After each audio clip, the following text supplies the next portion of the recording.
Oh, hello. Welcome to the Andy-Social Podcast. My name is Andy Dowling. If you didn't know already, a big welcome to everybody that's made the effort to download or stream this podcast and listen to me ramble for a little bit. So stick around. I promise I won't talk for too long. If this is the first time you've listened to the podcast, nutshell, podcast is all about conversation. It's about finding people that either I know or don't know and picking their brain a bit, getting to know them a bit better. In some cases, they've got an interesting story to tell, or it's more of a case of getting an understanding of what they do, what their passions are, what their outlooks are on life, and hopefully be able to walk away from each conversation with something new, a new perspective or a new learning, or something where, at least from my selfish point of view, I'm becoming a better person from each and every person I've spoken to. And this is another one. In fact, this episode is featuring a friend of mine that I've known for quite a few years, but like everybody, and I think there's a running theme with a lot of my podcast guests who I say are friends, I'm just a really shit friend and I just don't keep in contact with people. And whether that's just day and age these days of having your finger in too many pies digitally and being somewhat disconnected from reality, or it's just me with my crappy bad habits. But this episode features Thomas Binetter, or Binetter. He's given me both pronunciations of his surname, which has definitely thrown me. So thanks, Thomas. Really appreciate that. So for people that are probably Australian and music fans, you'll probably know Thomas best as one of the original members of Sleepmakeswaves, playing guitar and doing some band managing at the time. Since then, he has moved on. It's been a few years since he's played in the band, and for anybody who is aware of who Sleepmakeswaves are, they are definitely huge now and are doing amazing things and a fantastic band. And I will put links, especially from the era that Thomas played in, but I'll also put something up from what they're doing now as well. But if you're into instrumental post-rock, progressive rock, it's amazing stuff. It's really, really cool. The reason why I hit Thomas up to have a chat was, it's like anybody and a lot of people that I know, I just see them keep continuing to pop up in news feeds on social media, and I go, oh geez, what's he up to? And he's always gallivanting around the globe and doing all sorts of amazing things. And as you'll find out in this episode, I ask a lot of dumb questions, and for people that are regular listeners of the podcast, you'll definitely be used to that by now. And if you are new and you do stick around, you'll certainly get used to it very quickly. But I guess the silver lining of asking dumb questions is that you do get answers, and I guess you're only dumb if you continue to ask the same question over and over again, which I won't rule that out either.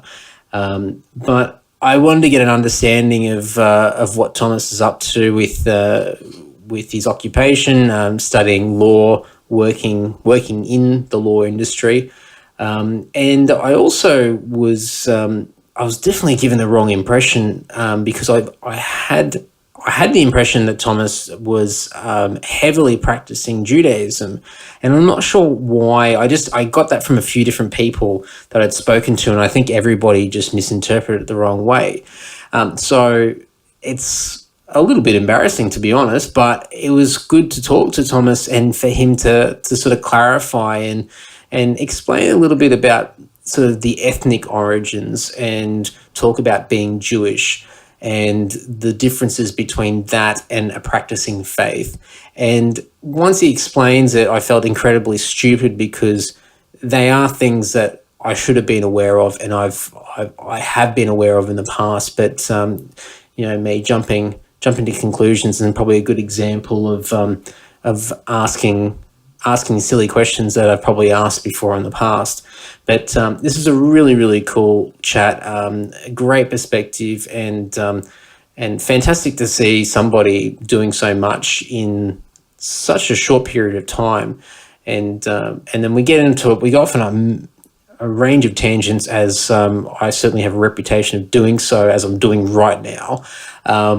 Talking about all sorts of things. We talk about politics, we talk about education, we talk about general life and cultures, and breaking the norms and the status quos and whatnot, and living life the way that you want to live it. And there's just a lot of cool perspectives and outlooks. And Thomas is a switched on guy, very intelligent guy, and I think there's a lot of cool things that you can take away from it. So. Really hope you enjoy it. Stick around to the end, and I'll blab on some additional dribble at the end of the episode. But please enjoy this great conversation with Thomas Binetter. Oh, Tom, it didn't even ring. My God, you're so prompt. Well, I aim to please. How you going, mate? Yeah, very well. Yourself? I'm good. Good to hear from you. Yeah. Haven't spoken for quite some time. Much to everyone's dismay, I'm still alive. Yeah, that's right. Well, yeah, you seem to be quite an elusive person. Oh, well, you're about to hear a lot more about that. Oh, anybody listening right now, stay tuned. The suspense kicks in. I'll dive right in. I think the big disclaimer that I've got to put on from my end straight away is that all the things that I'm interested in to talk to you about, I know jack about.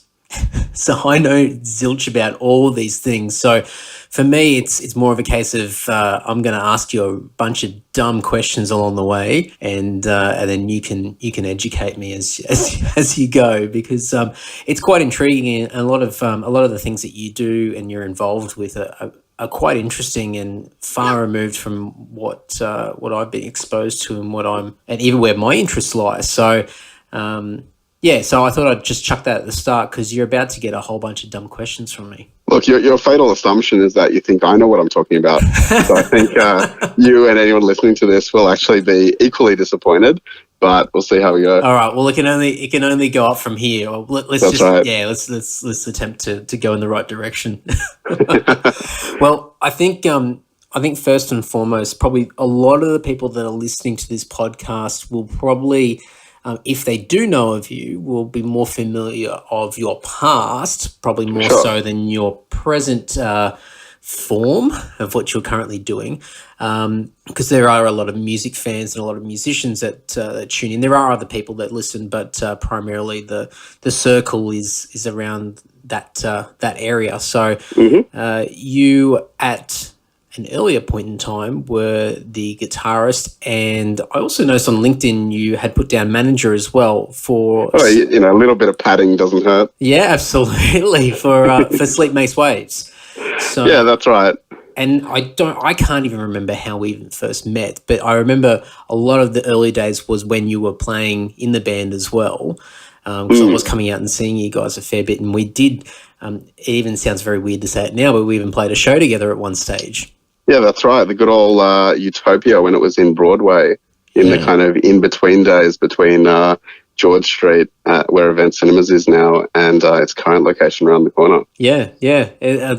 I mean, at the time, I think we all knew it was an odd pairing, but it was a lot of fun to do it. But looking back now, and I guess even more so to see where that band has got to, it's even more bizarre that that gig even took place.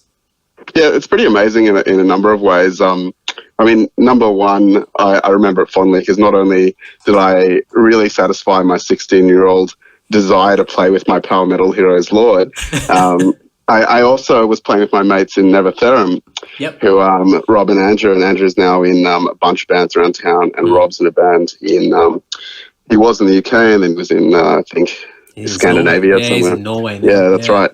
So that was really fun, and it was interesting from a personal recollection point of view, playing a show with a band that's a bit more prog than we are, because we had all these gear nerds from the Lord Forum obsessing over every single piece of equipment we were using, so that was fun. I think that definitely helped the situation, because you had some personal links with us and a lot of the fans of our band. Sure. That sort of, I think, broke the ice a bit, because I think if you guys just came in cold with no prior connections, then it probably would have been received a little bit differently. I think people still would have enjoyed it, but because you guys were just style-wise completely different to what we do, it was definitely an odd pairing. But because there was a lot of prior connections there, it certainly helped, and I think people were very open and quite excited to have you guys play as well. Yeah, look, I'm a big fan of mixed lineups. I think one of the errors that a lot of booking agents make these days is they book 3 death metal bands or 3 black metal bands or whatever it may be, one after another, whereas you're just really just getting in the same crowd for each band and not adding to those numbers. So I think it can be fun and interesting sometimes to put on a prog band, a post band, a metal band, a punk band, whatever it may be, and just see what happens. Did you have to twist a lot of arms to get the other guys on board for that gig? Because no, they were happy at that point in time. We were happy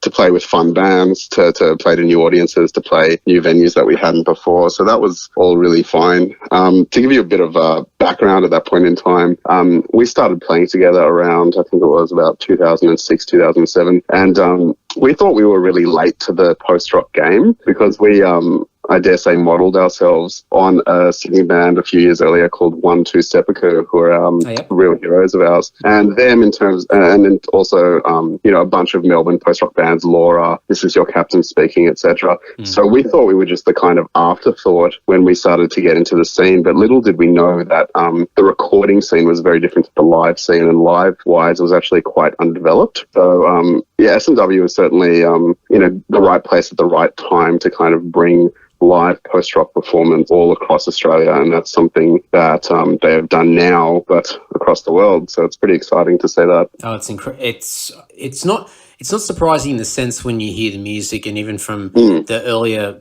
beginnings with the band and the first releases that you guys did, because I was just an absolute fanboy right from the get-go. It was just, I think, right place at right time for me, because the type of music that you guys were playing, it's the type of music where you really have to be in the right setting, in the right mood to really listen to it. You can't just flick it on and just tune into it straight away, as opposed to something that's a bit more poppy and a bit more, not sort of, I shouldn't say lively, but it's got more aesthetics to it. And aesthetics isn't even the right word, but I think hopefully you know what I mean by it. No, 100%. Look, post-rock is all about, long drawn out, I dare say regressive progressions, if that's a nice contradiction there.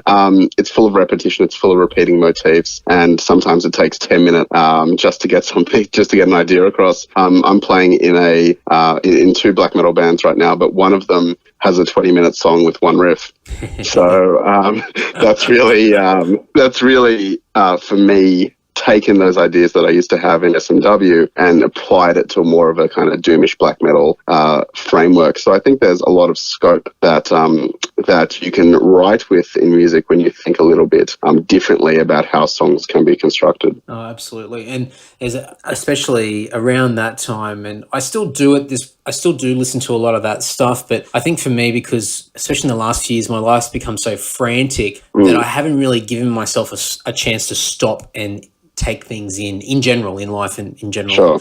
And I think musically, when you go down that path, it's a similar sort of concept. If your mind's not in the right spot, it's very hard to take in that type of ambience and that type of even the word that you used before that, regression to it. It is a difficult thing to calm the mind down and start to take in these things. Yeah, absolutely. It's the right headspace that really makes it work. And when you are in the right headspace, it's just magic. It's amazing. And at the time I was listening to a lot of Agalocket and Russian Circles, and I can't remember the other band off the top of my head, but that repetition that you spoke about and building to a peak and then taking it in a number of different directions, and sometimes that there wasn't a great deal to the song, but the fact that it was just that repetition, it built its own, I hate the word vibe, but I keep saying it all the time these days. Look, vibe, man. This is Australia. It's the vibe of the thing. It's Marbo.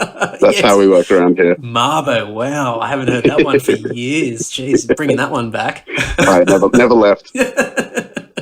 But it's amazing what something can do. And I guess the stillness of the mind overall is very underrated, and the simplicity of anything in life can can have such a massive impact on perception and even in concept of time as well. And so I think those sort of elements, whether it's something that is being deliberately intended or not with you guys in the early days or any of the other artists, it's just it's incredible what so little can do. Yeah, I mean, just from a personal kind of selfish point of view, I find it very therapeutic because, I live a pretty frantic lifestyle. I'm running around town, running around the world, being busy, and sometimes you want to kind of switch off and you want to focus on something that's not overly complex. I mean, I listen to a lot of tech death, for example, but I don't always feel like listening to tech death. Sometimes I like listening to something completely ambient or something the complete opposite.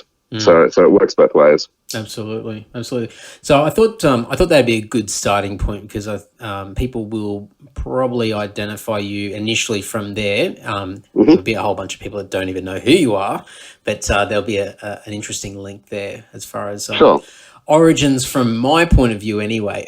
So there's a few different things, and I don't know in what order all these things have occurred, but I know I don't even know when it was. It was a few years ago now when we sort of last met up in person and you're in town and we had a few drinks in the city and you were talking about studying law at the time and I can see that at the moment you're currently a solicitor. That's right. And I can see that, and I doing my my Google research because I'm a journalist.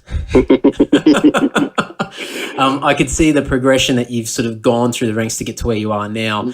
And do you want to could you explain exactly, I guess, in what facet are you practicing law? And is it the area that is where you've intended to go, or are you still on a journey to go to a particular destination when it comes to practicing? So I'll tell you a little bit about my, academic journey because that ties in with this general topic. So I essentially left Sleepmakeswaves in, I think it was about 2010 or thereabouts. The reason predominantly was that the band was getting a little bit too big too fast. It was taking up more and more of my time, and the demands for touring started to bear on me. The guys were busy booking tours all around the world, and I wasn't quite ready to just drop everything and do the touring life. At the same time, I got into honours at uni. I was doing an arts and a commerce degree at Sydney Uni, and I got offered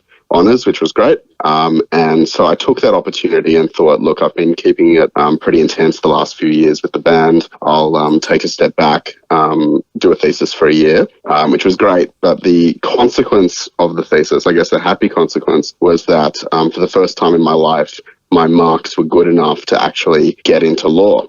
So I'd never really considered law. I just felt it was an interesting opportunity. The trouble came simultaneously when the supervisor that took me for my honours offered me a PhD to continue my research. So that was probably the hardest decision I ever had to make in my entire life. How to choose from these two amazing opportunities. On one hand, doing a PhD at one of the best unis in the country, and on the other hand, doing law, which I'd never even thought possible. So it took me about 3 months to make the decision. A lot of sleepless nights, but eventually I decided to do law for the simple reason that it would teach me new skills, whereas a PhD would only refine the current skills that I already had. So I did a JD at UNSW, which was great. Really enjoyed it, made a lot of friends, and it was just generally quite an interesting, enjoyable time. And then I started volunteering in just a really tiny little law firm. I'm still there about 3.5 years later, and I've been admitted now about 1.5 years. So it's been quite interesting. I have good days and bad. Today, fortunately, was quite good, so you've caught me at a good day. But there are days where, of course, I pulled my hair out and I think I aged 10 years in 10 minutes.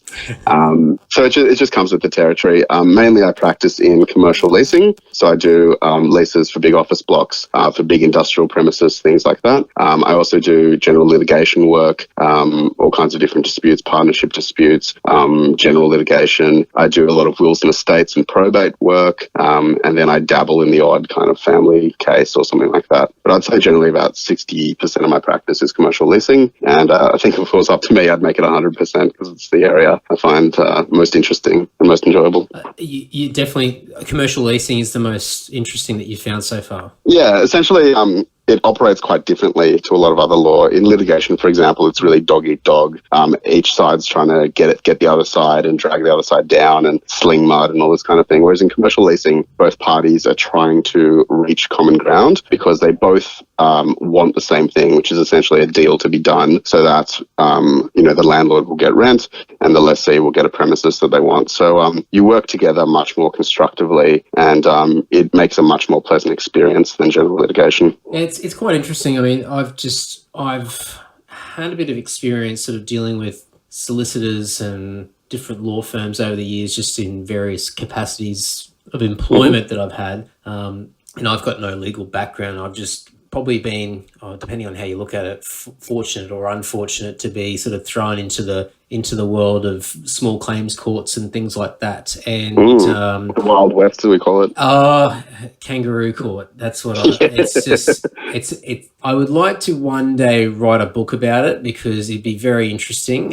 Probably not a very good idea at this point in time, but one day, maybe when I'm old and trying to find some money, I might reflect and write something. But it's one thing I've found very, very interesting, and something that I couldn't do. And I was always on the fence when it came to a solicitor. I know a solicitor can come in a number of different profiles.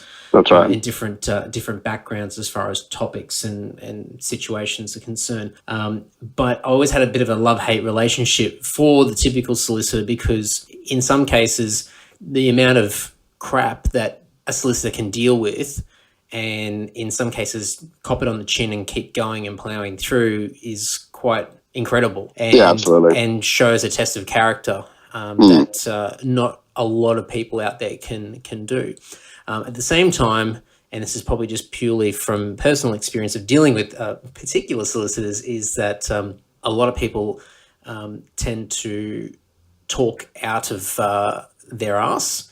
And don't appear to actually know what they're talking about, and it has come across in the past as almost like the stereotypical car salesman, and I find that more from your sort of backyard shed sort of solicitors, or something around the local general store upstairs in a little room where there's somebody up there and making a lot of assumptions and whatnot. So I've had, and that's just purely from my experience, I've had sort of this love-hate relationship with the typical solicitor, and there's probably not even a typical solicitor, to be honest. I'd argue there's entire sections where it's a bit like that. A lot of suburban practices, a lot of personal injury practices are like that. Yeah. The ambulance chases.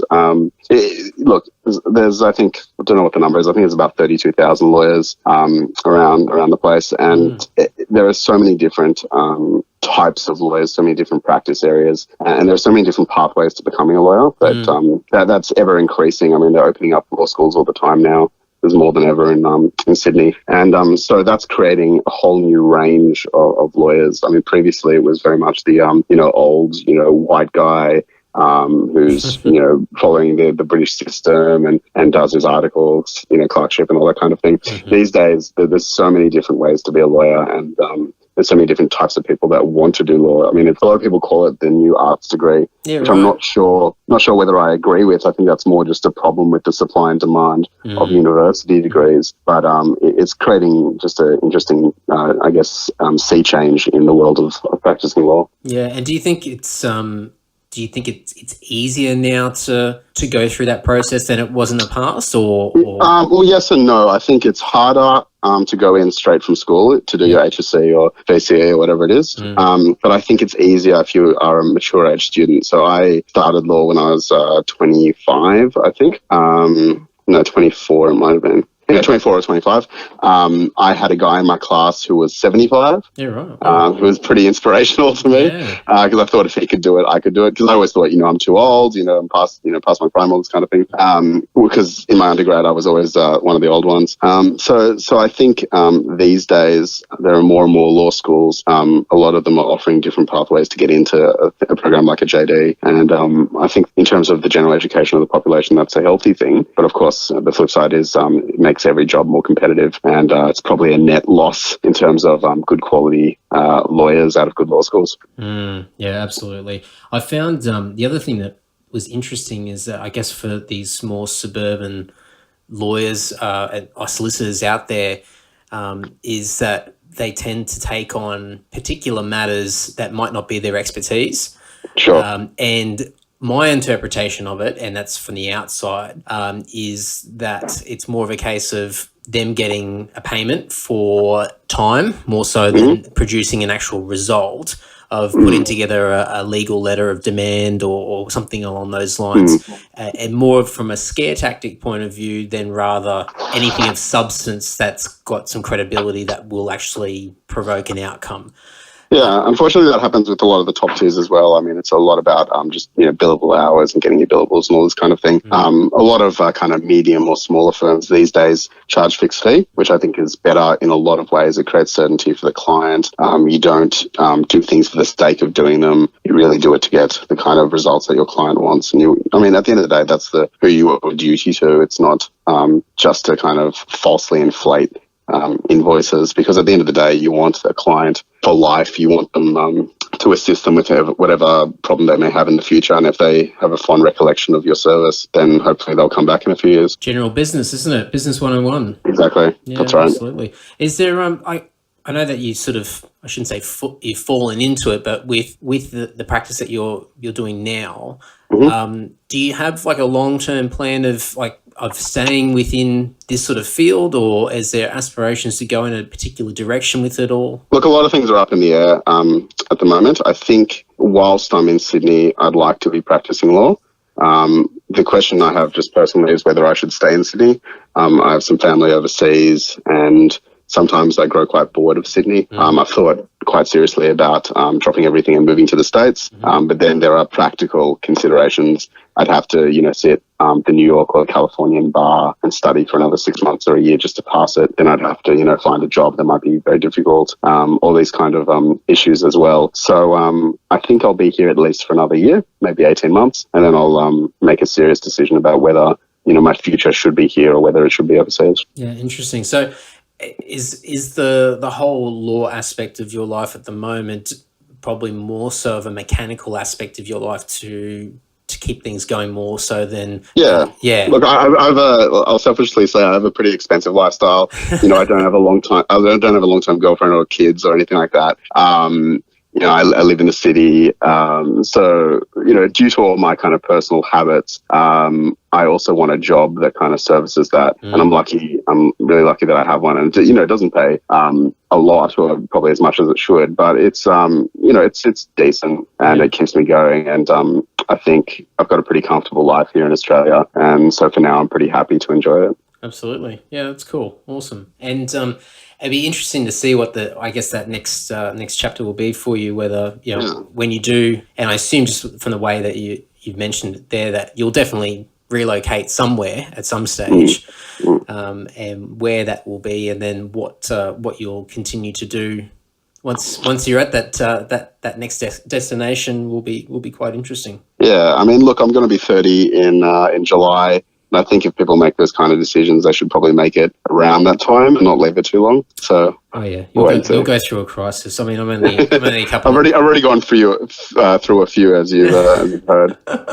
Well, I'm only a couple of years older than you, but when I hit 30, I don't know. It was like this chemical got released in my brain, and I started having panic attacks and freaking out, going, "Oh, what am I doing with my life? My God, I should have been thinking about these things 10 years ago." And look, you moved from Brisbane, a whole new set of challenges in Sydney, new band, all that kind of stuff. So, it happens to everyone. Yeah, absolutely. Well, you certainly, I think you've packed a hell of a lot in the last 4 or 5 years from your side of the court. So it's pretty incredible. Thank you. Now, one thing I don't know. I think I found I knew a little bit about it, but just didn't pay attention. And that's just me being lazy. Sure. But I didn't realize that you were heavily practicing Judaism. And practicing may not be the right word, as I'll discuss, but I'll let you go on. No, well, I guess just talking to a few other people, I've been given the impression that you were, and I did notice that you had studied, and I was just looking at your Facebook page.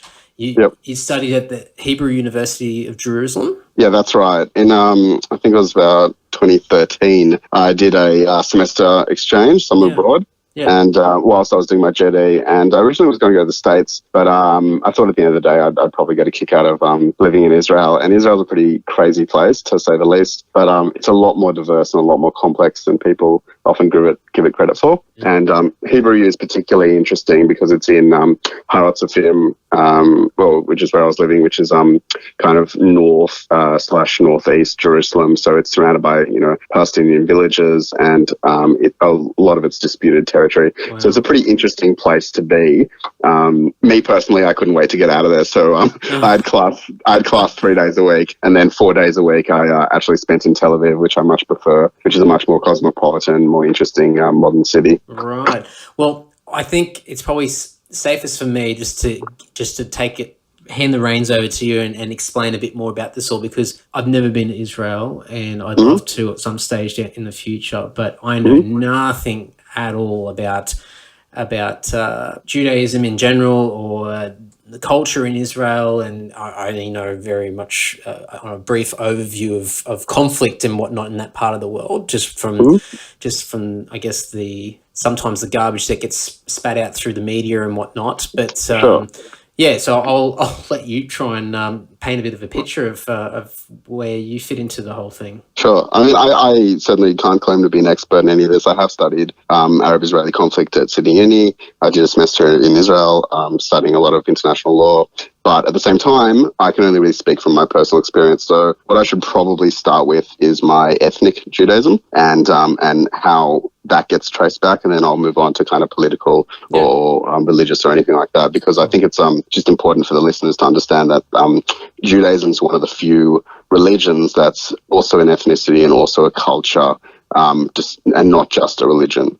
So because those concepts are all interrelated, it can often be very tricky to work out, one Jew versus the next, and how someone practices their Judaism versus another, and all this kind of thing. Absolutely. But I'll get to that in a second. Essentially, my background is, I was born in Australia. My parents were born in Australia as well.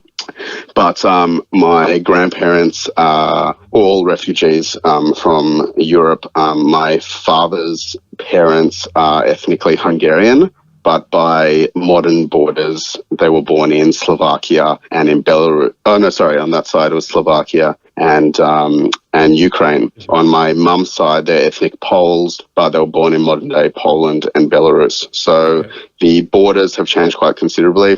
My dad's cousin spent about 25 years researching various family histories. His, opus, so to speak, came out a few years ago, and it was pretty mind-blowing for me personally. It essentially traced my dad's side back to 1507 in Prague. And what we've discovered subsequently through one of my mum's relatives in Canada was that her side goes back at least to Spanish Inquisition, if not beforehand. So a lot of the Polish Jews, for example, were exiles from Spain. Right. So that complicates things ethnically, because I thought at least I was an Ashkenazi Jew, which means, a white European Jew, whereas a Sephardi Jew is a kind of Spanish or Moroccan or kind of Arab Mizrahi Jew. So ethnically, I think I might actually be both, which is quite interesting. Before the Spanish Inquisition, my mum's cousin who researched this thinks we were all from Turkey, and then before Turkey thinks we were all from Israel. The problem is, there are no records, all this kind of thing. The only thing I can rely on is one, the tracing of the story, the customs, the rituals that have been passed down over hundreds of years, and two, the DNA. They've done a lot of good studies about Ashkenazi Jews and even Sephardi Jews, and tracing it back to Israel on a DNA level. So that's been quite interesting as well. So that's essentially my story from an ethnic perspective. I had a real identity crisis, a few years ago, because I was thinking to myself, well, what am I? I don't consider myself, Polish or Hungarian or Ukrainian, Belarusian, Slovakian, any of these places. I ended up going to both my grandfather's towns, one in Poland and one in Slovakia today. And what was interesting in that, I felt nothing when I was in Slovakia, but I felt everything when I was in his little town in Poland. So that was and that was a Spanish shul that was in Poland. So that was very, very interesting to me. I still haven't, of course, got to the bottom of it. I don't have any kind of desire to go back to Europe or, even to live in Israel. I had for a few years thought about moving, but look, I think the lifestyle is generally too difficult. The job environment's not as good as it is, in more Western places, et cetera, et cetera. So I think that's shifted my mind more towards kind of America or staying in Australia. So, so that has been the kind of ethnic journey. I wouldn't consider myself religious at all. I'm, traditional. I follow a lot of customs. I'm very much involved in a lot of Jewish organizations in Sydney. I go to a lot of, Jewish events, all that kind of thing. I rarely go to synagogue. I will probably only really go if it's like for someone's wedding or something like that, or maybe if there's a Jewish festival that's on, that I would probably go. I mean, they call us 3-day-a-year Jews because we go for Rosh Hashanah and 2 days of Yom Kippur. So that's the official designation that has been bestowed upon my type. It's I mean, you just educated me straight away, and it just goes to show how ignorant I am to so many things. And I guess that's the benefit of doing what I'm doing with this podcast. It's a great excuse to ask a bunch of stupid questions along the way. But sure. you get answers, which is a great thing about it. But I had no idea. I mean, I knew that there was an ethnic element to it, but I assumed that it was part and parcel with the faith as well. And it was exactly like if you are Jewish, then it's sort of like, comparing it to, say, Christianity, and that's what it is. And I really probably should know a lot more considering what I've read and watched over the years, but it's probably something that I just never spent any time to really sort of to take in. So it's quite interesting that the way that you've explained that, because from what you said, and I guess and I'm just comparing it to my experiences, because you could turn around and say, like, my ethnic background is all over the place. So I'm several generations here in Australia, but I can't class myself as ethnically Australian because that doesn't really exist unless I'm Aboriginal, to be honest. Yeah, absolutely. So that doesn't really make sense. And then, so my grandfather's Scottish, so he came over after the Second World War, but then everybody else is an extra generation back, and then there's British, American, German. There's just a mixture of everything there. So my concept of my ethnic background, or any sort of internal feeling of belonging, which you sort of just made a quick mention of with you're trying to find where you sat, where you mentioned you had a bit of a crisis a few years ago of trying to work out where you fit in the grand scheme of things. I've never had that experience myself, because I guess just growing up in the circles that I have, it was never something that was highlighted or put any importance on, because I guess there was not a strong line of culture associated with it. So it's quite interesting from a Jewish background, and it appears just from all the activities and groups and things and things that you participate in, that ethnic background is extremely important to you. Yeah, I mean it's quite interesting. On a number of levels, the kind of more Western approach to ethnicity, because a lot of people whose ancestry came as convicts or as refugees, etc., consider themselves Australian. But this idea of being Australian has become quite homogenized, even though you have a multi-ethnic origin. And it's not just an Australian thing; it happens in America, in Canada, in England. Where your identity may be comprised of a whole range of different ethnicities.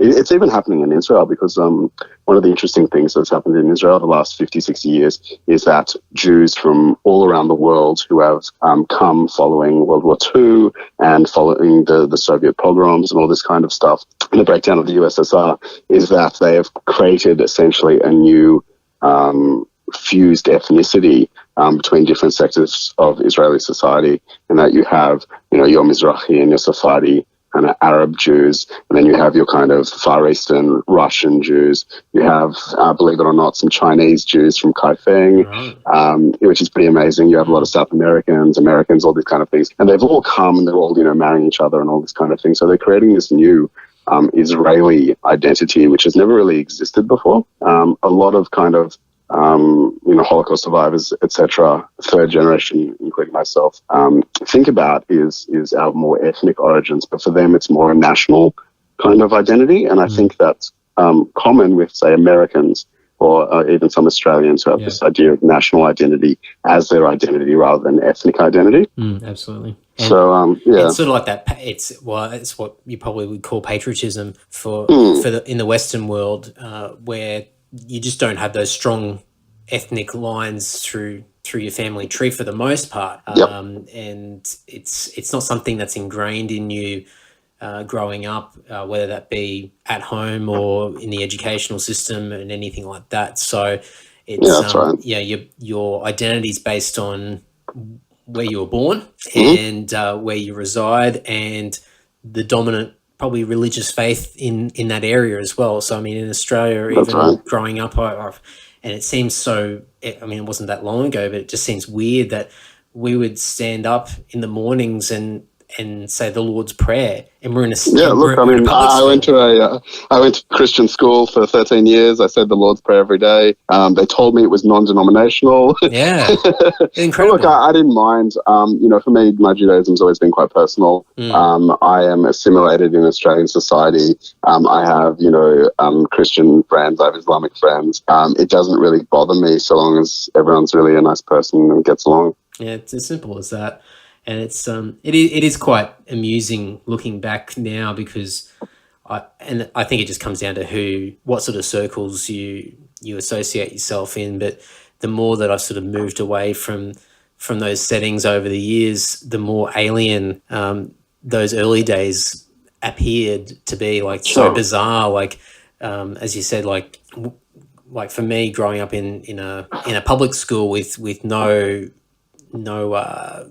the word's not advertisement, but there's no public display of any particular faith whatsoever when they're trying to enroll people at the public school, because it's public school's there for exactly what it says, the general public.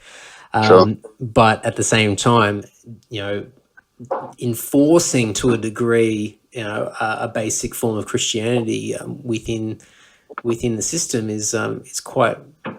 Looking back, it's quite bizarre, and I guess our government and our nations it's been formed on the basis of that. So there's going to be that underlying faith there, at least for the foreseeable future within the society here. But I guess as we become more and more multicultural, and to be honest, it should have changed a long time ago. At some stage in the future, and it might not be for a long time, it may become a lot more generalised and secular. Yeah, I mean, look with this is certainly not my area, so correct me if I'm wrong, but with the new, schools curriculum and all this kind of thing, there is much more of a homogenised approach to education. And anytime there's a kind of social element or a religious element to it, there's uproar. I mean, just look at the protests in the last few weeks for the chaplains the Safe Schools programs. I mean, the whole thing's pretty bonkers, if you ask me.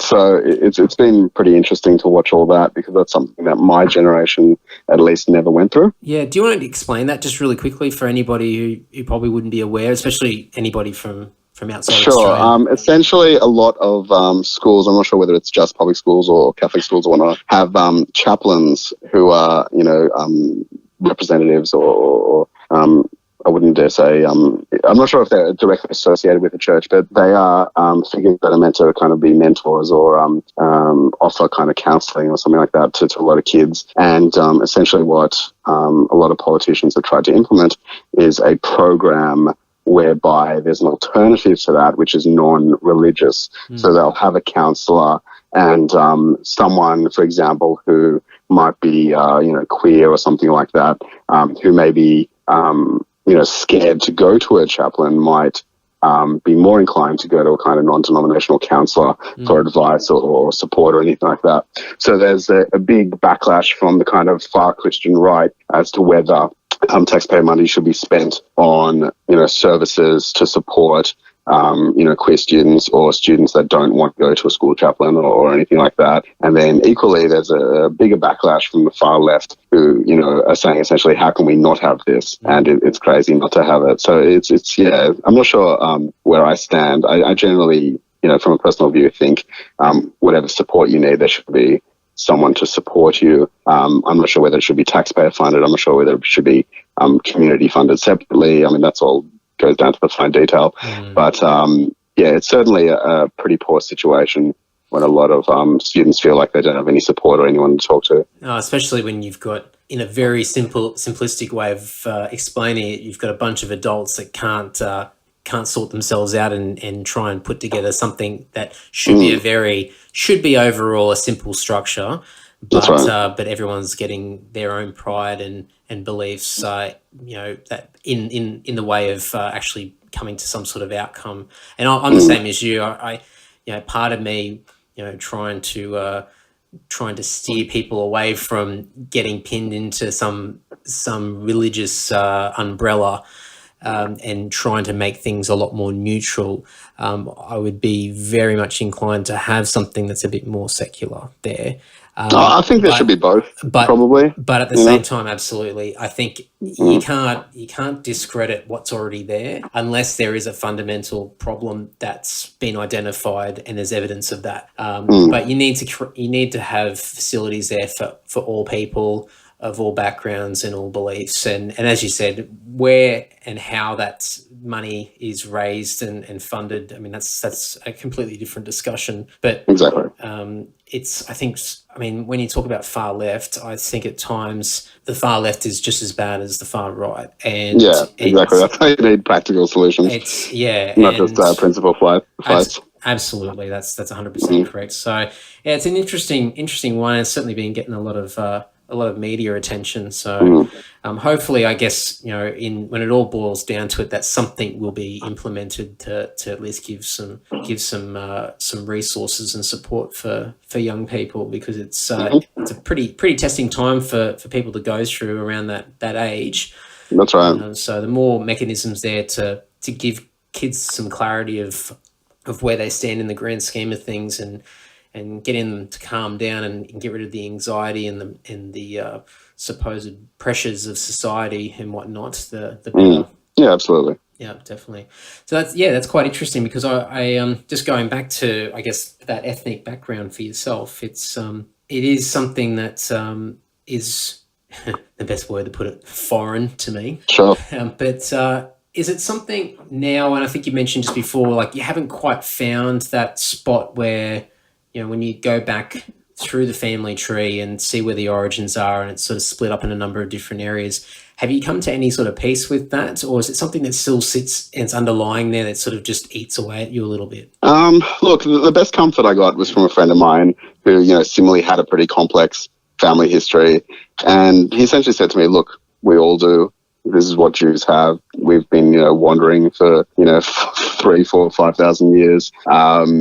That's part of the mentality. That's part of the refugee mindset, I think, for lots of refugees, not just Jews. It's sometimes there is no answer. That's what I struggle with, and maybe I just have to learn to be at peace with what I've got. Yeah. And what does it have? This might be a bit of a silly question, but what does being Jewish mean to you? If there is a clear feeling for you. Yeah, look, first and foremost, I hate to quote the classics, let's call them, but Fiddler on the Roof, it's all about tradition, and it really is. Look, I'm fortunate. I know a lot about where I come from. I've done traditions that I know are the same traditions that my great times, 100 grandfather did, that have been passed down. I think that's quite special. A lot of people don't have that in their lives, or at least don't connect with that. And, a lot of the religious aspects I don't agree with. A lot of what's in the Torah I don't agree with from a personal kind of contemporary point of view. But at the same time, I have a respect for the fact that is what my ancestors followed. Whether they agreed with it or not, I don't know. But it was at least passed on. So I think it's nice to have the privilege, let's call it, to be able to pass that on to my kids, in whatever form I can as well. It's probably like any spiritual or religious texts, whether it be the Bible or Quran or Mm-hmm. anything out there. I went through a period, and I think I'm still coming out the tail end of it, where very much anti any of those sort of things, and just Yep. but in a blinded, stubborn sense. And a lot of it, I think, what you said is exactly sort of where I'm at the moment, or becoming to get to that point where there are a lot of things that are written that I don't agree with, but there is a lot in there that holds true, and there's a lot of fantastic things in there, and teachings and perspectives, and a lot of outlooks that have stood the test of times, and they've gone through generation after generation, and there's a feeling of respect that sticks with it. Yeah, exactly. I mean, I'm very much against the kind of Bible bashing or the proselytizing or anything like that. But what I think is important, even if you're a militant atheist, is to just be respectful of others. Everyone comes across these things with their own unique perspective. And really, to each their own. If someone wants to, follow scripture religiously, to the nth degree, then let them, so long as they don't hurt anyone else. That's their right to do so. Yeah, absolutely. And I grew up in a fairly, I wouldn't say overly strict religious household. Both of my parents became Catholic when I was in primary school. They had a bit of a religious awakening, and ever since then have been heavily involved in the church. And I think to their credit, they've, I guess this is always keeping the stereotypical, religious thoughts in mind of people that from a Catholicism point of view anyway. They are extremely open-minded, and they've been very supportive with me. That would probably stereotypically be anti religion and whatnot, as far as getting out there and touring the world and being in a heavy metal band and all sorts of stuff. And I remember when I was younger, trying to, I'd be forced to go to church when I was a kid, and I'd try and get into the car wearing a metal t-shirt and get in trouble for it. So, but I had a natural... Yeah, look, there's certainly, conflict to be had. I mean, a lot of people struggle with the general notion that I'm a Jew, a lawyer who plays in, a bunch of black metal bands in the evenings and weekends. I mean, like, everyone's got their own story. Yeah, that's right. And I think the great thing now, and maybe that's just where I'm at on my path to wherever I'm going, but I tend to notice it a lot more now with people that are around my age bracket and the next generation coming through, that the rule book's not there so much anymore. That's right. And people can pick and choose and grab little bits and pieces from all areas of life and from different backgrounds and different religions and faith and whatnot, and cherry pick in a positive way all the positive elements that a lot of these backgrounds provide. I think, to be honest, it's probably largely because of the internet, because for the first time people are able to research what they want very easily, hear from different groups of people very easily, be inundated with information in a way people never really have before. I mean, previously, you have to watch TV or go to the library or whatever it may be, but there's a controlled amount of information you have access to. And I think we still struggle with pigeonholing. I think everyone is struggling to try and get their own identity and profile themselves in a particular light. I'm this or I'm that. Even when you talk musically, you people try and push you into a particular genre or whatever it might be. And I do notice that there are more and more people out there that aren't as concerned with that and are just happy being a human, as simple as it sounds.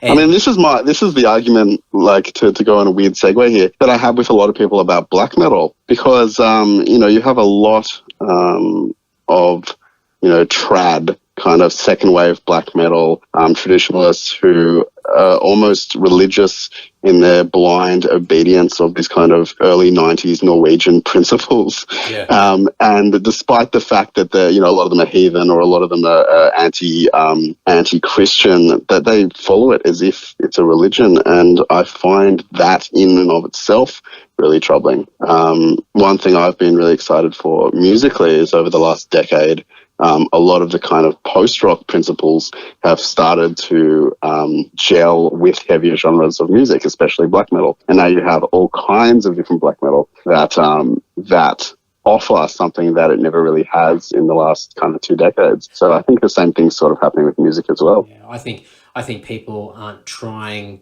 so hard to project a particular identity, and I think are letting things run a little bit more naturally and not worrying about what the public perception would be. Pigeonholing. Yeah, absolutely. So it's certainly interesting to see, and I think once people start to become aware of that I think there's probably a sense of calmness that comes over where the pressure sort of goes to a degree, and you go, you know what, I don't really have to do anything in particular apart from doing what feels right for me and right by the people around me by being a good person and not harming anybody else and that's the basic fundamentals of what's been passed from generation to generation of being good to each other.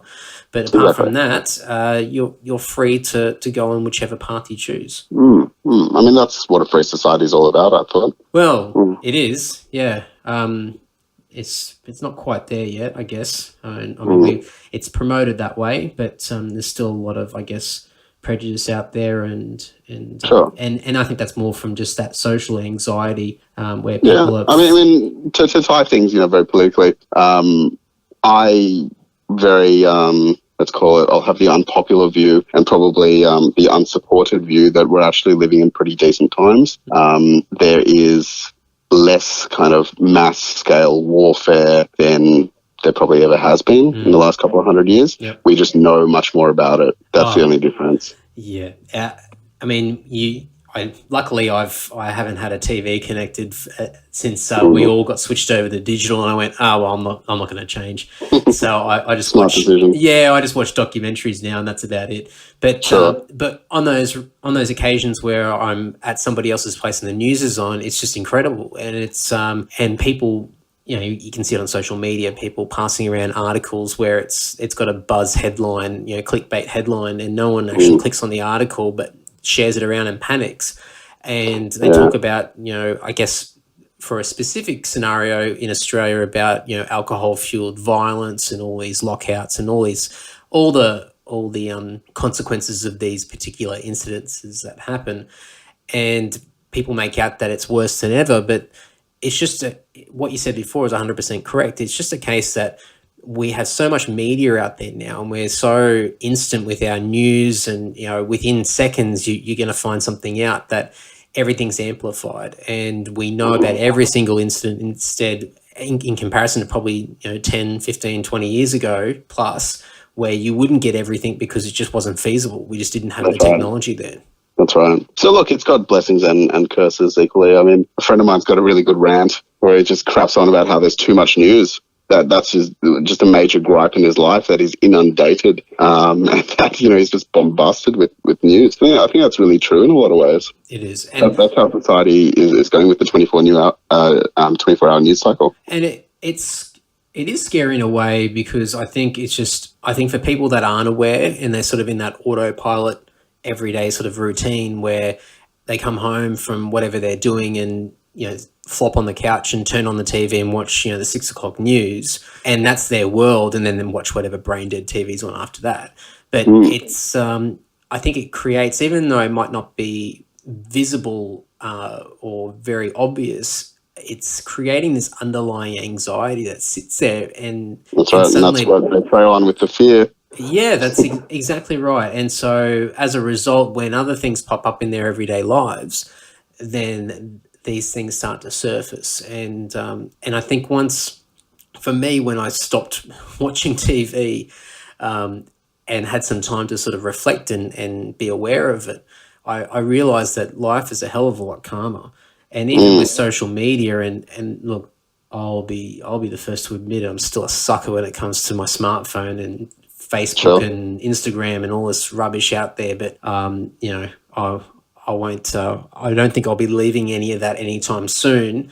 But I can appreciate, and at times I get caught up in rubbish that flicks through a newsfeed on Facebook from some ridiculous overhyped article, or you know, on the other end where you've got somebody that probably in person that you've known for quite a few years that you have, you know, a fair bit of respect for, but because, you know, everybody types before they think these days, you get a lot of very warped opinions that start flying through Facebook news feeds. And probably what offends me even more from that is probably just the bad grammar that comes out of them as well. So, well, look, the keyboard warriors are not known for their grammar efficacy. Yeah, that's right. Unfortunately, only the grammar Nazis or whatever they're called. Yeah, well, I think most people don't have time to go back and spell check before they press enter anyway, so they're too only lawyers. But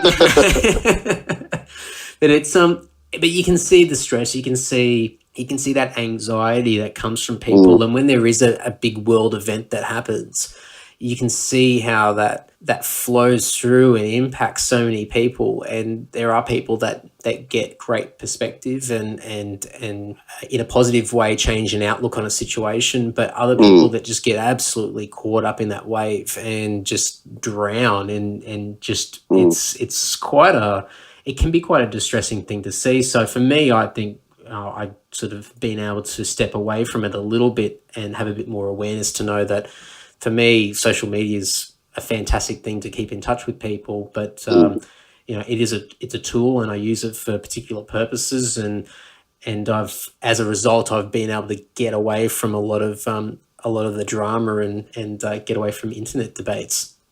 Yeah, well, I mean, it's really I think a quintessentially American issue that's spread here. I mean, you go to America and it's you know, anything in your house and outside your house will kill you.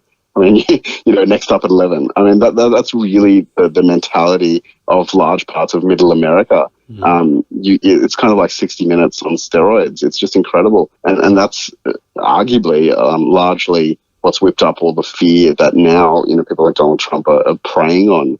It's just incredible, but that's modern society in a lot of ways, you know? It's interesting, especially like if I speak to, you know, family members or even just people from a different generation who have come from that TV generation and are still there. And, you know, when you talk about like scenarios, like I might say that I'm traveling to a certain part of the world or whatever, and suddenly there's, you know, some form of panic that comes from them and says, oh, you better watch out for that or this or that or whatnot. And then you sort of look and go, well, I'm pretty sure it'll be okay. Like, just trust me on it.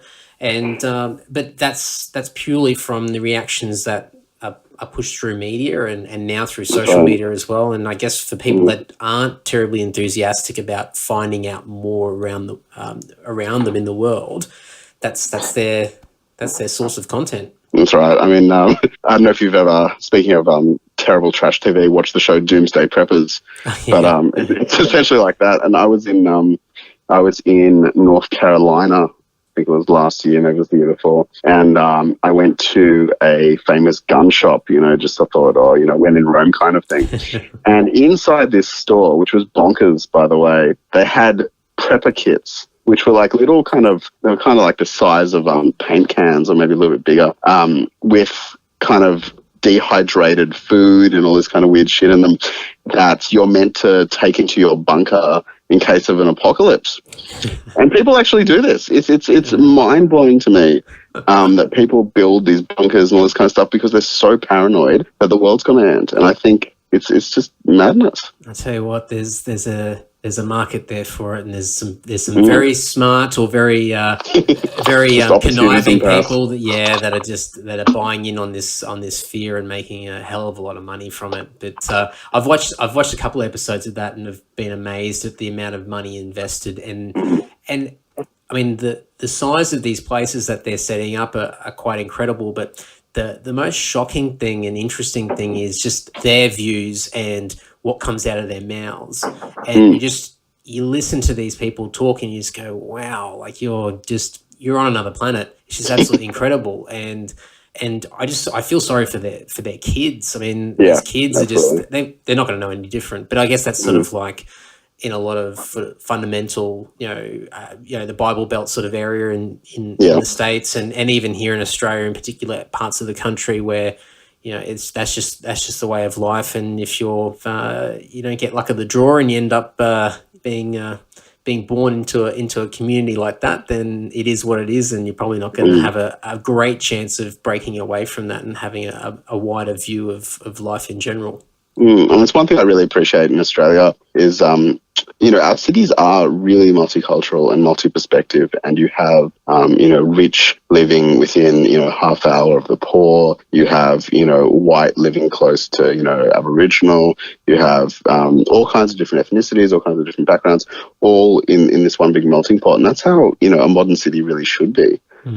America is like that in part in the kind of blue states, but in a lot of the red states, it's just not. They're kind of, a lot of the suburbs are kind of ghetto sized.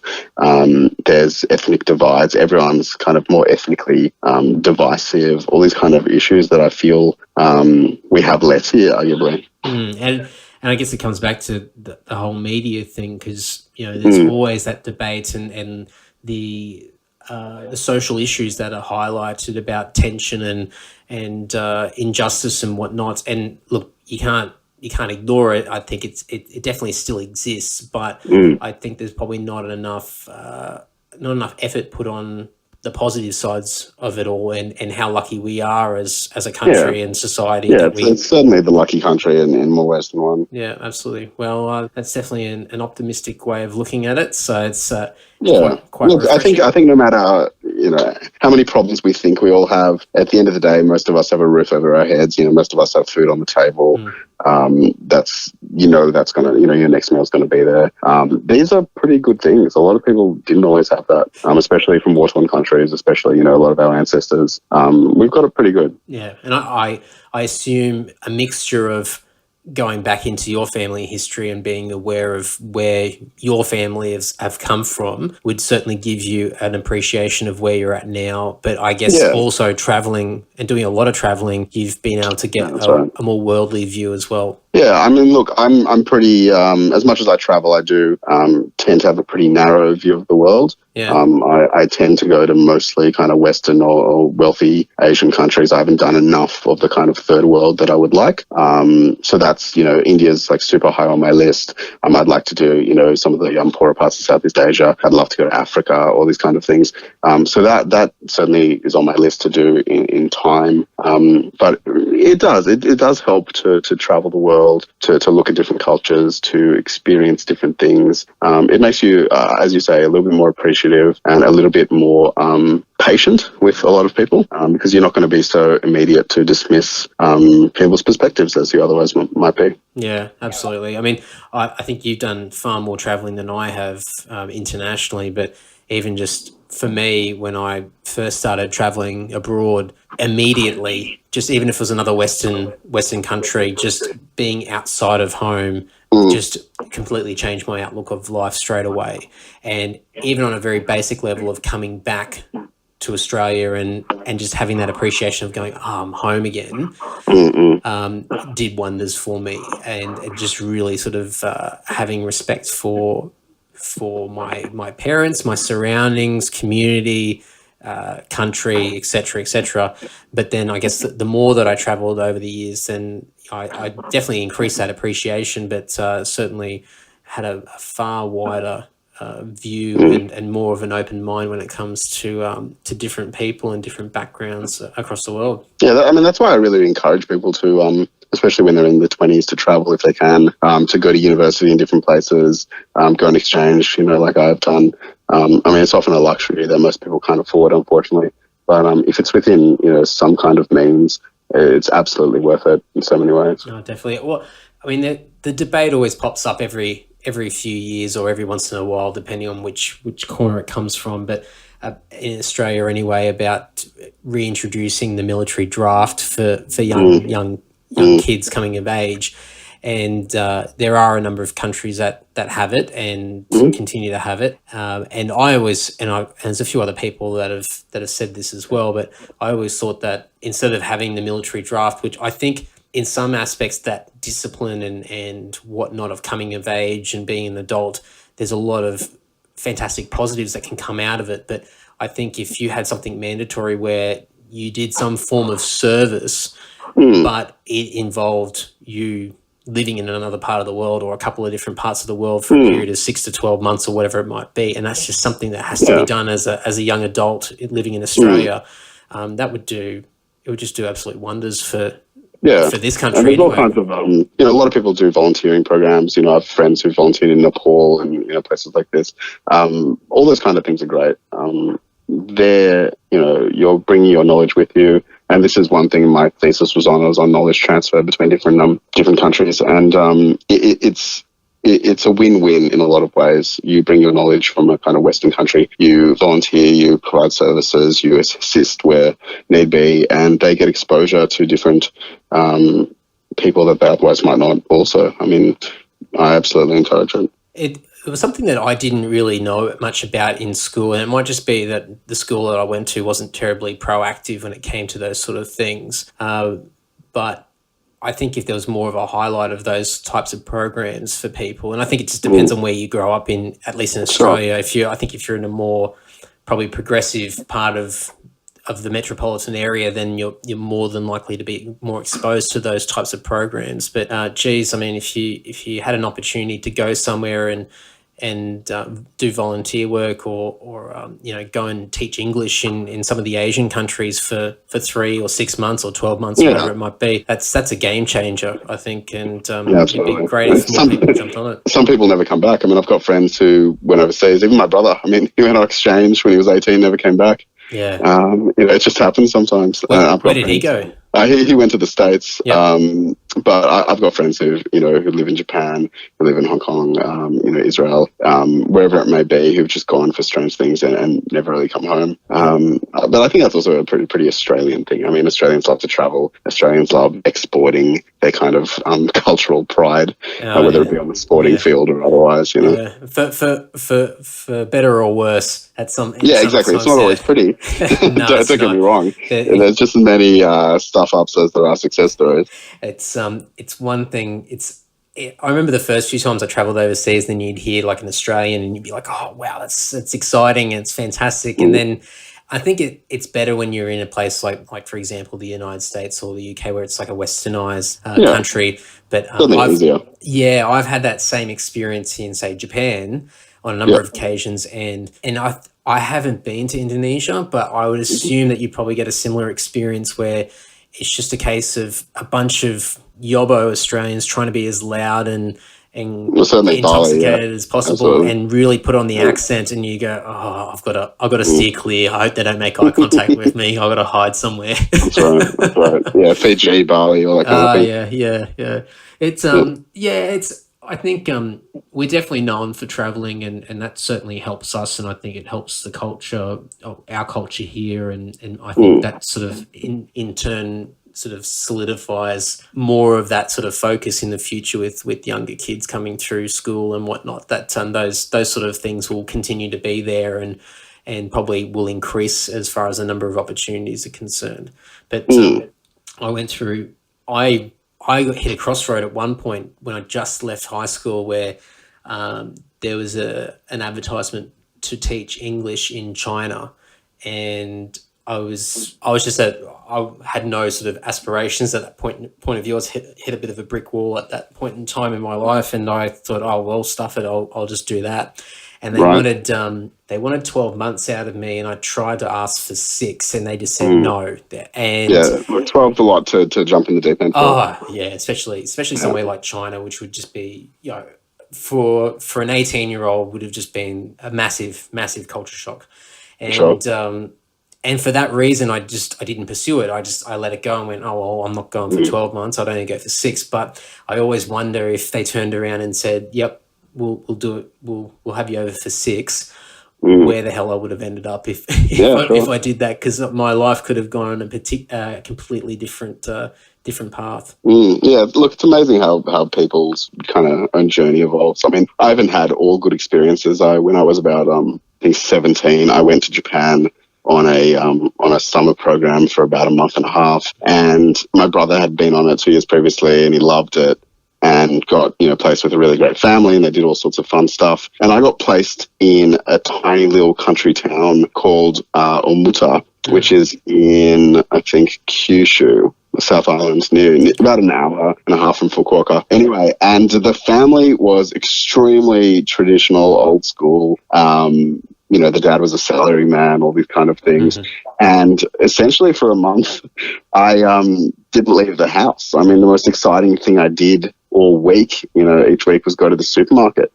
And it was just incredible. Like, they wouldn't let me out. And yes, it was a country town and there wasn't much to do, but they were just petrified that something would happen to me under their responsibility. It was just incredible. So it was mental. I had a really terrible experience. The only positive to come of it was that I started working on one of my HSC short stories at that point in time. I think I went to the library like twice. That was also an exciting outing.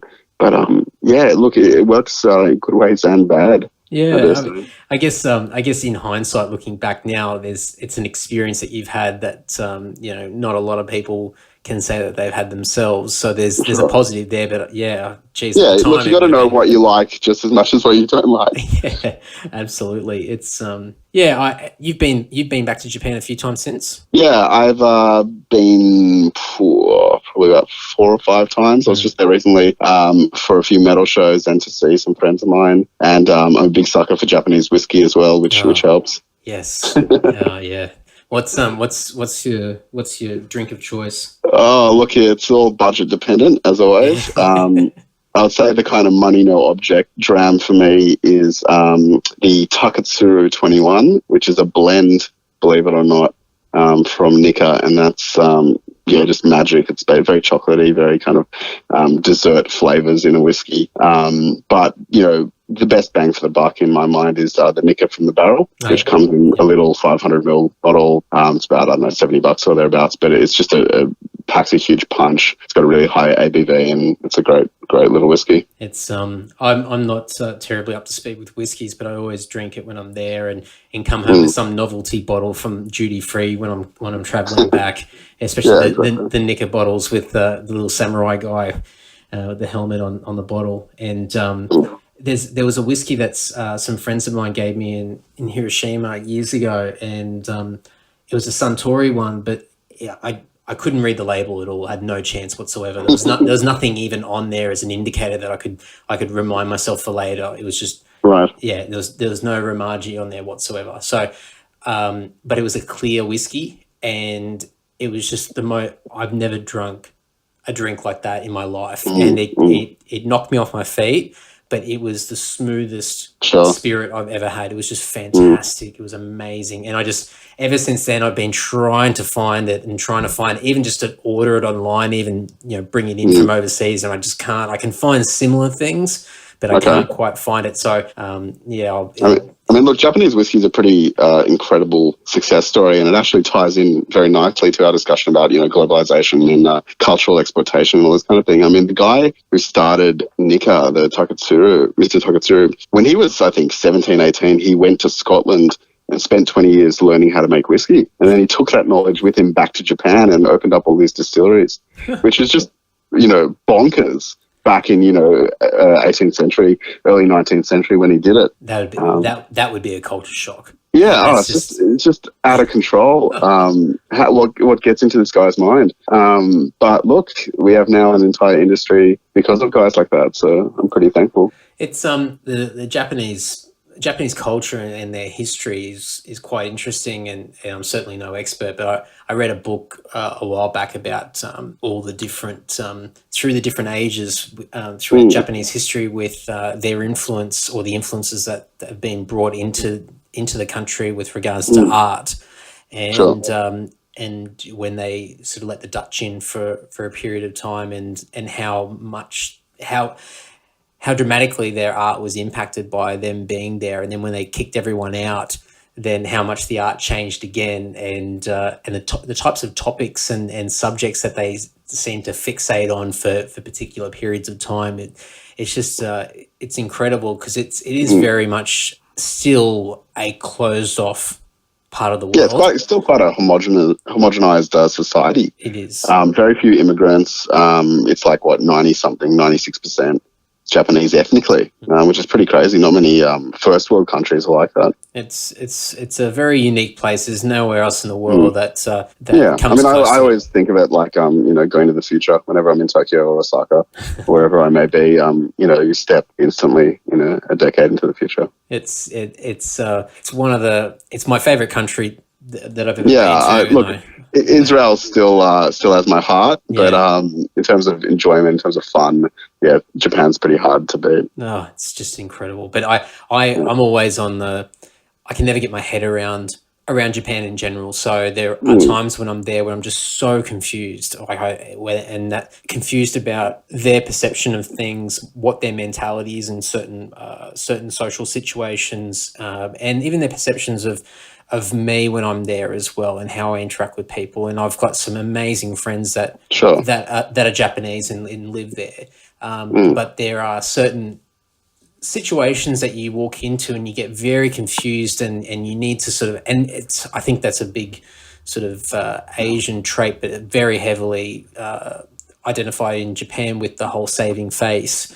And it's very foreign to Western culture, and there are times when you just sort of sit there and go, this is quite a confusing situation to be in. It's very, I mean, foreign is the correct word, of course, but it is very, very far removed from what we're used to. But it's just there's a thing about that place, and it's just an incredible part of the world. And I come back and I always get pissed off when I get back to Sydney Airport and trying to get a taxi from Mascot, and I get some rude asshole trying to complain about a short taxi fare to the inner west.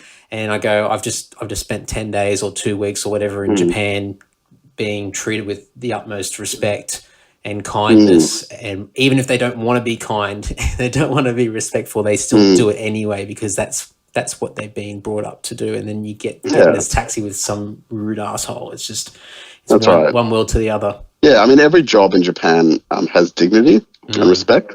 Even a kind of pusher, someone who shoves everyone on a train, is dressed immaculately in this kind of like suit and white gloves and all this kind of thing, and they consider it to be an important job. And every cleaner and whatever menial the job, however menial the job may be, people approach it with respect and they appreciate their role. It's something we really don't do here or in the rest of the Western world, and that's why their productivity is so high. I mean, if you make someone feel like they've got some worth, and you give them the opportunity to have pride in their work and in their employment, then you're going to have a better chance of getting the best out of them.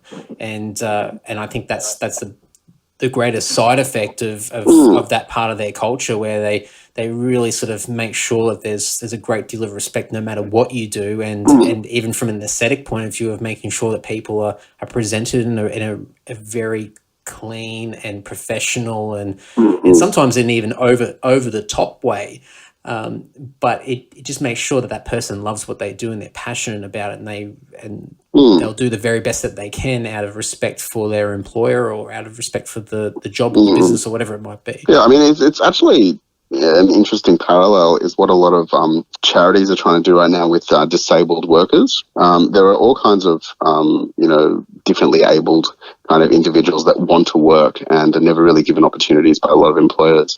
And what they're really looking for is, dignity and satisfaction and an experience and all this kind of thing. And there's all sorts of jobs that people with disabilities can be put into that they're not. And it's interesting for me, the kind of gaps in the market that aren't filled because, someone who may be perfectly able just doesn't want to do the job. And at the same time, there's an employer that similarly won't fill the role as someone that can do it that might be disabled. So there's all kinds of inefficiencies in the Australian market that they don't have in Japan. Because in Japan, you know, a lot of people will find work.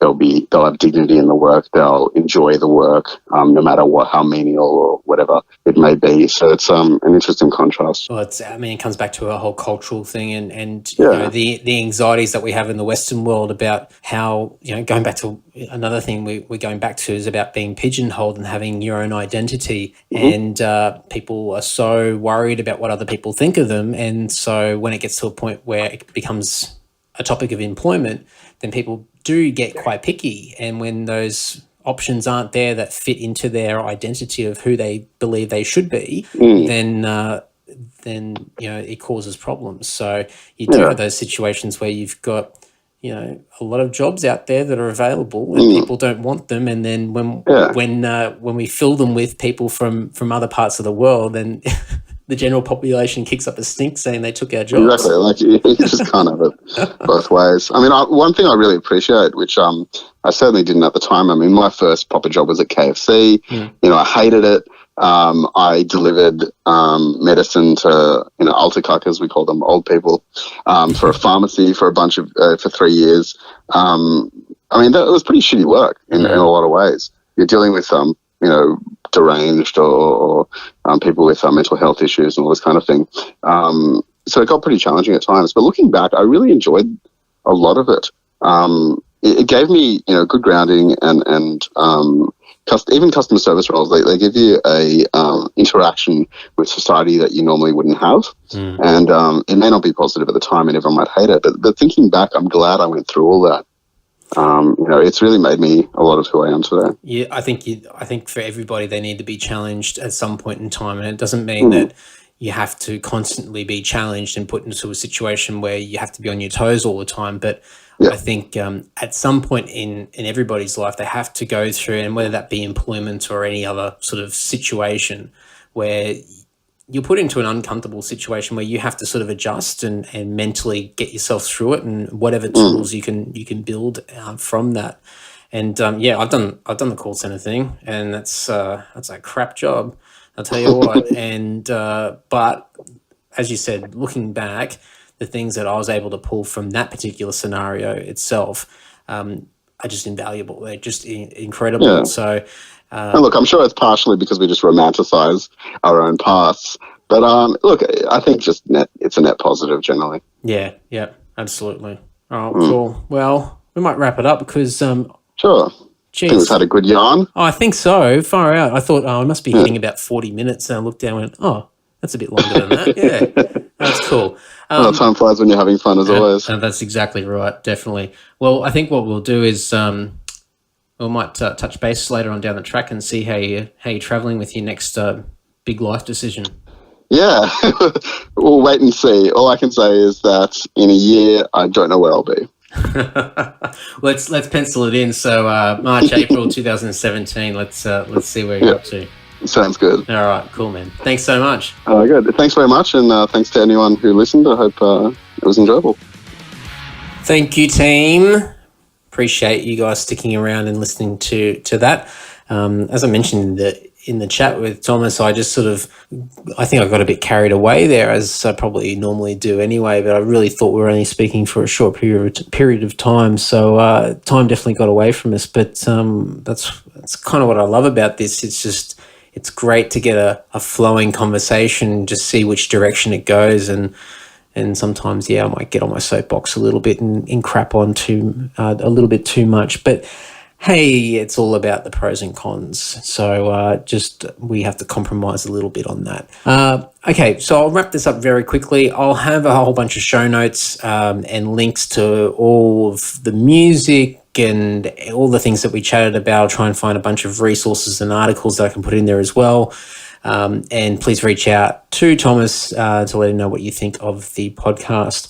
Speaking of the podcast, this is available via a whole range of platforms, and you will no doubt be listening to this podcast on one of them, of course. If you want to share this around with people, the easiest way is via YouTube. So go to the YouTube channel.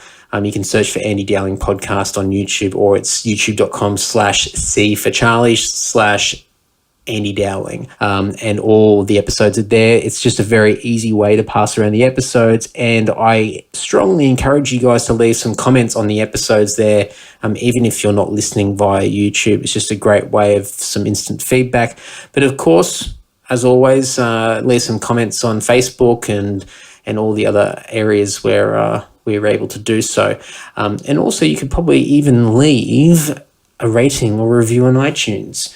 And I thought that I'd actually go over there and have a look and see what's been written on the Apple Store, or whatever the hell they call it. And as of today, and this will tell you how old this recording is by the time this goes live, it is the 31st of March, 2016. So I am now talking to people in the future. But as of today, it is there are 14 ratings, which is fantastic, and there's a number of reviews. There's even a really cheesy one from my fiance, which is quite nice. But there's some very cool ones there from some great friends and even past guests as well. So I strongly recommend. That's probably not the right word, but I would love for you guys to get on there, do a few clicks. You can do it straight from your desktop via iTunes, search for the podcast and go to ratings and reviews tab, and you can leave a very quick review and rating there. If you're using the podcast app on your phone, it's just a case of searching for the show itself, and then there's the tab for the reviews, and you can leave a review there. It's really easy. It's very, very quick to do. So if you do have a spare couple of minutes, that'd be awesome to do.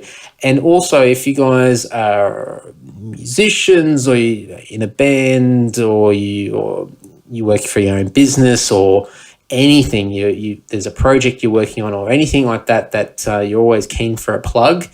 If you do leave me a review, leave me some details about who you are and what you do as well, and what I might start doing moving forward. I've mentioned this in the past, but I'll just keep saying it. I'll start reading the reviews out on the podcast episodes, and doing plugs for the people that are leaving details about what they're up to as well. So hey, there's a few people that are listening to these podcast episodes, and it's getting bigger and bigger each episode. So could be a good opportunity to throw a few plugs out there if you catch my drift. So best way to do that is via the iTunes store. You can do that via your desktop PC or Mac or whatever the hell you use, or your smartphone using the podcast app as well. Alternatively, if you leave any details on YouTube or on Facebook or whatever, I'll try and pick them up as well. But the biggest platform for podcasts is via Apple at this point in time, at least from my perspective.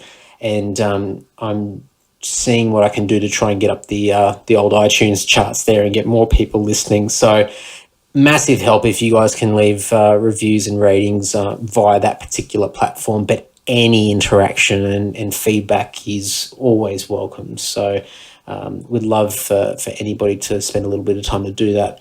Anyway, enough of all that rubbish. One thing that I haven't mentioned for a while, but it is always there, so never forget it. Use the code word AndySocial, one word, at the Lord online store, or sometimes it can be referred to as the Dominus Entertainment online store, where all the Lord Dungeon merchandise is there, a bunch of other stuff. Mork and Andy t-shirts are there if you're into that. Heaps of different things. And in fact, as of tonight, the 31st of March, we've just released, or just announced, our next release, which is a re-recording and a revisit of A Personal Journey, which was the first Lord album. So there's some really cool things that we're doing there. We're actually releasing it as a book with a USB pass instead of doing a CD. So we've never done that before. And as of the time of recording this, we've had a stack of orders straight away, but nobody using that code word. So there's an opportunity there to save a few dollars. So Get in there, use that code word. You can use it at any time in the future. It's not going anywhere, so always keep it up your sleeve. Leave a little note somewhere. You can put a little post-it note somewhere for you, or if it means a lot to you. But it's one way, and hopefully one of many ways down the track, just to say thank you for taking the time to support this podcast and listen. And I'll continue to try and find things that are actually going to be a benefit to you, on top of getting all this great information and insight from all the fantastic guests that I get on this podcast. Very quickly, just wrapping up, and I've become a broken down record with this, but my podcast party, aka the Andy Social, is on Saturday, May 28th at 6 p.m. It will be held at the Fun Room at Frankie's Pizza by the Slice in the heart of Sydney. If you're not aware of Frankie's, you can go and listen to episode 32 of this podcast where I speak with Jordan McDonald of Frankie's Pizza. Great episode, and he's been very generous to let us use this room. If you're not aware of what this is all about, it's just purely a catch-up session, a bit of a social outing. Come down. You don't need anything. You don't need to have to worry about anything whatsoever. Just come down. Free to get in. Just come and grab a drink and let's chat. And it's just a very casual setting. I might try and do a few things along the way, but we do have access to the Fun Room for a few hours before they open up to the public, so it should be a bit of fun. But very casual affair. Would love to see you guys all there. And anyone who's coming through town, whether from interstate or overseas, reach out, let me know, and it'd be great to have you there as well. But more info as we get closer and closer and closer. I don't even know when this podcast episode is going to come out, but hopefully not too far away, because I've got a little goal in the back of my mind where I've got to hit a certain number of episodes by a certain date, which may mean that I have to start doing 2 a week. There's a bit of method behind the madness, and in due course, more information will be revealed. But for now, enjoy all the guests and episodes that come through. I've just finished recording a stack of people this week. I've got another massive list of people that I'm going through next week. It's actually quite very exciting and very fun, but very taxing at the same time, because I'm just going nonstop. But it's ensuring that there's heaps and heaps of stuff for you guys coming up. So pretty exciting from my point of view, and hopefully exciting for you guys. Anyway, that's it. Another episode coming very soon. Thank you once again, and we'll chat soon, or I'll chat to you, whatever. Bye.